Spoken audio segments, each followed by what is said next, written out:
रेख के बिना किसी के सीधे ये पुस्तक प्रिंट होकर के आई। और ये 13 तारीख को जैसे करीब 14-15 धामों में इसका एक साथ विमोचन हुआ। तो अप्रॉक्स अगर हम सबको मिलाएंगे तो 150 प्रतियां हमारी उसी दिन लग गई थी सारे धामों में। उसके बाद करीब अभी तक 200 लोगों को तो कुरियर के द्वारा भेजी जाए। विमोचन में भी रहूं और वो भी दिखाऊं। अब दो के दो काम तो एक जगह पर एक साथ हो नहीं सकते हैं। लेकिन चलो कोई और, फिर मैं मन में सोच रहा था कि यार अब मेरा शायद टी शर्ट पहनना बेकार हो गया हो। तो मैं तो दीदी को 10-10:30 बजे आ गया था इधर को। जब 11 बजे इनका फोन आया तो शायद मैं भीमताल क्रॉस कर दिया। तो अभी आपने जैसे जो घटना बताई कि दीदी की बड़ी हार्दिक इच्छा थी और आपकी भी बड़ी हार्दिक इच्छा है। हम इतने प्रयास से लगे हैं। मेरा तो आप जानते ही हो कि मेरा व्यवहार कैसा है। जी। जो लोग मुझसे आके मिल रहे हैं और मैं जिनको विजिट करा रहा हूँ, और रुद्रपुर जाना मैं कैसे मना करता? आप ही बताओ। नहीं कर सकते, लेकिन आप इन चीजों को देखिए महाराज जी ने मैनेज कैसे किया। मैनेज कर लिया, लेकिन मैं सो रहा था कि आप मुझसे ये भी कह सकते हो कि यार वहाँ दूसरी गाड़ी भेज।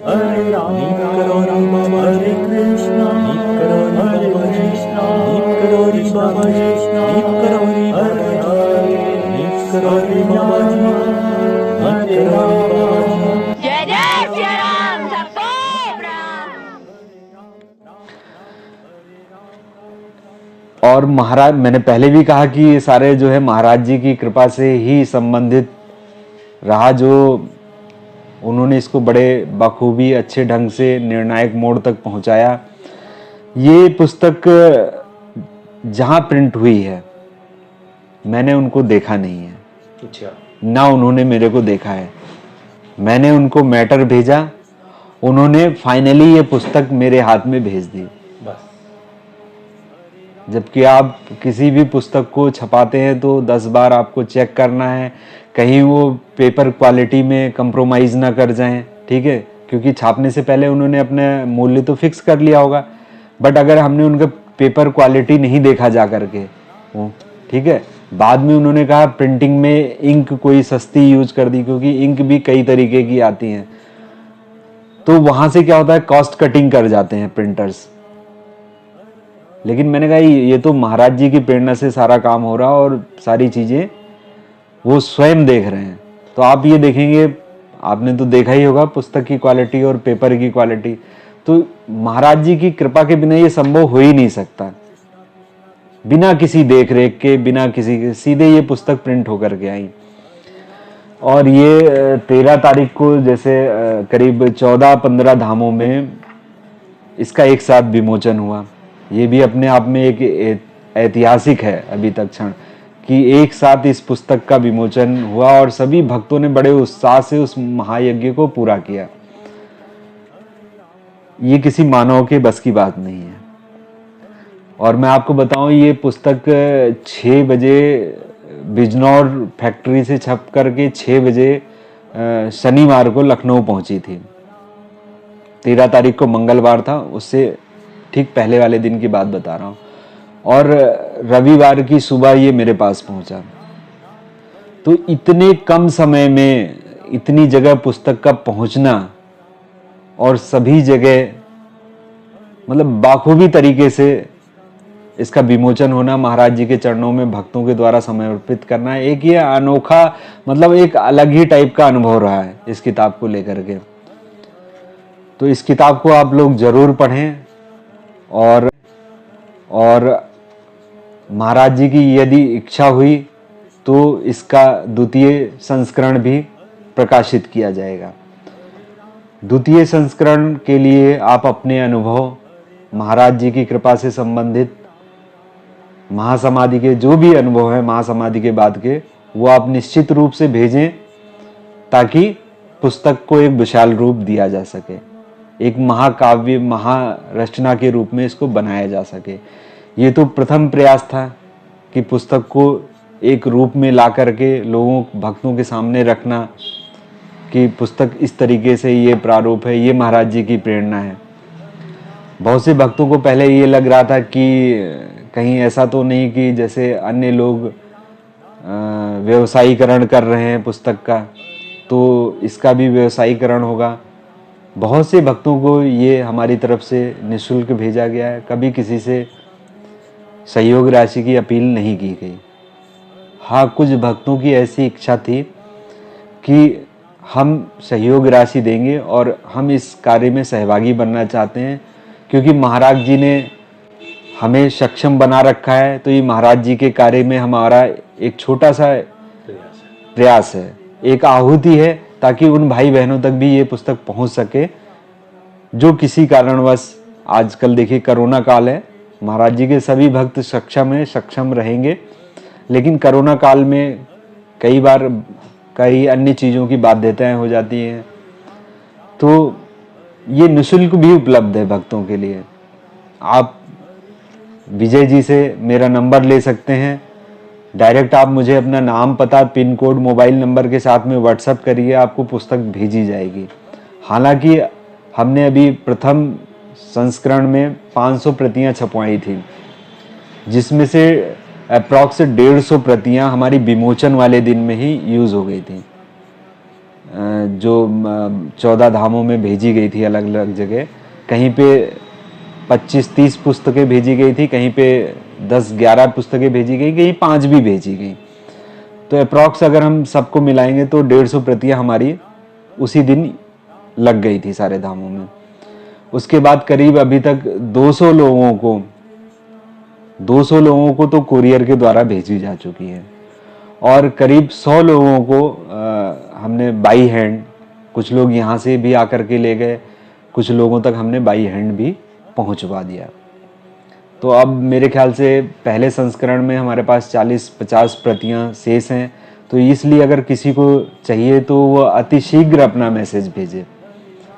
तो दोस्तों, संतोष जी ने बताया कि किस तरीके से विमोचन 13 धाम हुआ। तो कैंची धाम में भी विमोचन होना था। थोड़ा सा एक घटना मैं भी बताता हूँ उसी दिन की। 14 तारीख को एक हंसा दीदी हैं जो हल्द्वानी में ही रहती हैं, जो मैंने वीडियो भी आपको दिखा रखी है। तो दोस्तों, दीदी ने मुझसे कहा कि 13 तारीख को नवरात्रि का पहला दिन था, तो मैं भी वहां आ जाऊंगी और मैं भी उस ऐतिहासिक पल में, शायद वो सोचती थी कि अच्छे तरीके से विमोचन होगा, तो मैं भी अपने साथ रहूंगी, मतलब हमारे साथ रहूंगी। तो मैंने कहा ठीक है, तुम भी आ जाना।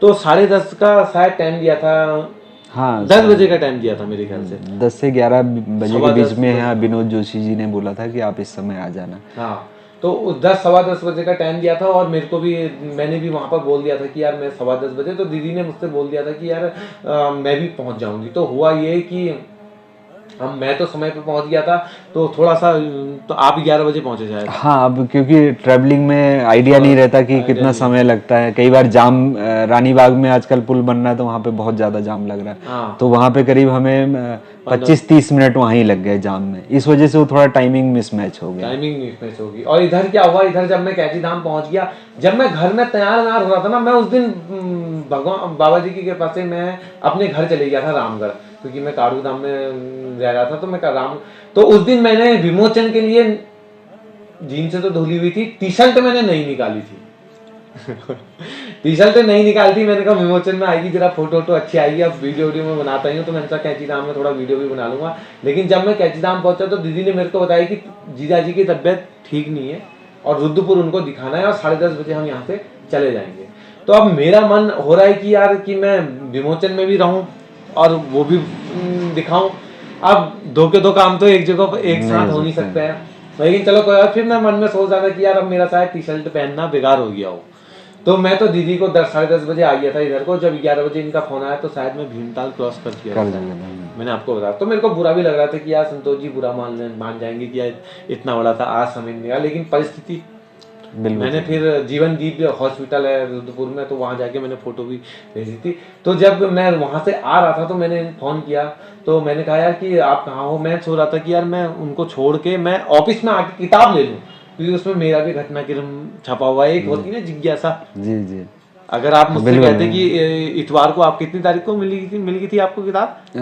वही 2 दिन पहले, 11 तारीख। 2 दिन पहले मिल गई थी। अगर मुझको बता दिया था कि किताबें आ चुकी, मैं तो ऑफिस में आके पहले ही पढ़ लेता लेकिन वो महाराज जी के चरणों में पहले अर्पित करनी थी, उसके बाद वो चीज अलग थी। आपने भी तो खोल के देखी होगी। नहीं, अभी तो जो लिख रहा है वो तो शुरू से ही उसके सामने सब चीजें खुली हुई हैं। लेकिन जब तक कई लोग आए थे, 1-2 लोग आए थे, मैंने कहा कि यदि आप उचित समझें तो जब महाराज जी के चरणों में ये अर्पित हो जाए तब ले लें तो कैसा रहेगा, क्योंकि आप लेके जाओ। हमारा विमोचन का मतलब ये होता है, एक तो होता है कि विमोचन हम किसी नॉर्मल पुस्तक का कर रहे हैं, लेकिन हमारा ये था कि जो आपकी प्रेरणा से हमने तैयार किया है ये सबसे पहले आपके चरणों में समर्पित है और सबसे पहले आप इसको पढ़ें। मैं आपको घटना बताता हूँ जो मैं कह रहा हूँ।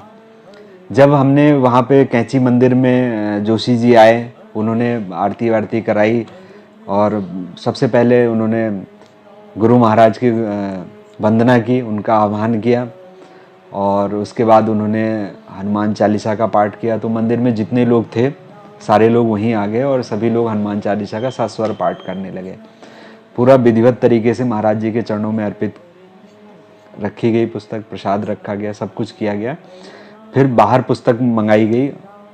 पुष्प तो उन्होंने मुझे दे दिए, जो पुस्तक के ऊपर रखे हुए थे उन्होंने दे दिए। और पुस्तक के लिए उन्होंने कहा, जो पूर्व आयुक्त सतीश चंद्र अग्रवाल जी हैं, उनसे उन्होंने कहा कि आप इस पुस्तक को खोल करके ऐसे करके दिखाइए, ठीक है। मतलब आप समझ सकते हैं कि इसका क्या मतलब है। तो महाराज जी के सामने पुस्तक को खोल करके महाराज जी और सभी भक्तों को उन्होंने ऐसे करके दिखाया। तो यही विमोचन हुआ एक तरीके से। तो अभी आपने जैसे जो घटना बताई कि दीदी की बड़ी हार्दिक इच्छा थी और आपकी भी बड़ी हार्दिक इच्छा है। हम इतने प्रयास से लगे हैं। मेरा तो आप जानते ही हो कि मेरा व्यवहार कैसा है। जी जी। जो लोग मुझसे आके मिल रहे हैं और मैं जिनको विजिट करा रहा हूँ बाबा जी के हर धामों में, कभी मैं वैसे इंटरव्यू ले रहा हूँ उनके, फिर भी वो खुल के अब तारीफ, मैं नहीं चाहता कि मेरी तारीफ करे हर कोई, लेकिन कभी अगर जिनके भी इंटरव्यू में ले रहा हूँ और उनसे कभी मिलना, तब उनसे पूछना मेरे बारे में कि मैं किस तरह से उनको घुमाता हूँ। एक पल भी मैं नहीं छोड़ता हूँ, क्योंकि ना जब आप लोग यहाँ आते हैं तो कोई अंदाज नहीं, जब मैं हमारी जिम्मेदारी है। आप हमारे मेहमान हो, अगर हमारे शहर में आ रहे हो तो आप हमारी जिम्मेदारी है बस। और आप बाबा जी के लिए आ रहे हो, उन बाबा जी के लिए आ रहे हो जो हमारे आराध्य हैं जी। बात ही खत्म। हाँ, तो आप बता दें। आपने एक बड़ी अच्छी बात बताई कि जो है दीदी की हार्दिक इच्छा थी, मेरी भी हार्दिक इच्छा थी कि हम विमोचन में वहाँ पे सम्मिलित हों, लेकिन किसी कारणवश आपको वापस आना पड़ गया, हॉस्पिटल भी जाना पड़ गया, ठीक हो गया। लेकिन आपकी हार्दिक इच्छा उन्होंने पूरी करी और उनकी भी पूरी करी। वहाँ विमोचन में आप नहीं उपस्थित हो पाए, लेकिन यहाँ वृद्धाश्रम में उनकी इच्छा जो है बाबा जी ने पूर्ण करी।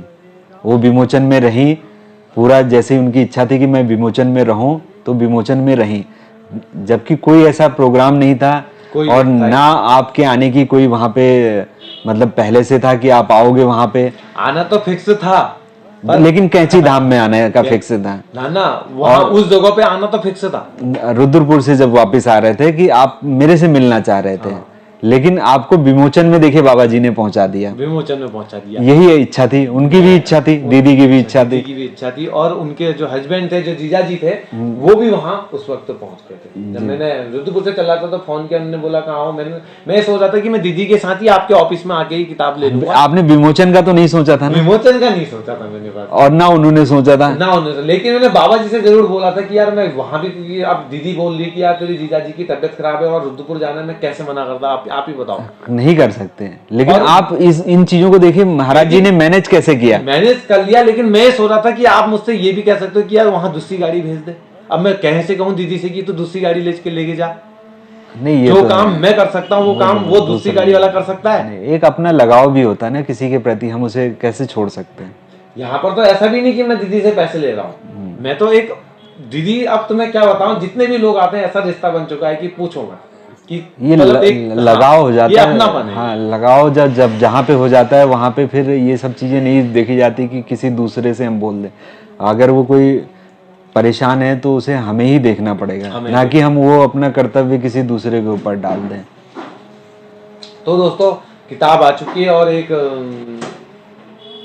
नागपुर से दीदी है, तो उनने भी किताब मंगाई है, तो मैं पोस्ट कर दे रहा हूँ उनको। दूसरी एक चीज और मैं आपको बता दूं कि महाराज जी, इसका प्रबंधन महाराज जी ने स्वयं किया है। ऐसा मैं क्यों कह रहा हूँ, एक तो मैंने पुस्तक की घटना आपको बता दी, ठीक है, कि मैं वहां तक गया नहीं, पुस्तक छपके ही मेरे पास आई, मैं देखने भी नहीं गया। मैंने कहा महाराज जी जब देख रहे हैं तो मुझे देखने की क्या जरूरत है, आप पुस्तक की क्वालिटी आपने देख ली कि कितनी बढ़िया छापा उन्होंने। दूसरा जी इसमें कष्ट भंजन वंदना है महाराज जी की, जो ये वंदना है इसका जो स्टूडियो रिकॉर्डिंग किया है, ठीक है, मैं उनसे भी नहीं मिला हूँ। अच्छा, ठीक है, ना उन्होंने मेरे को देखा है ना मैंने उनको देखा है।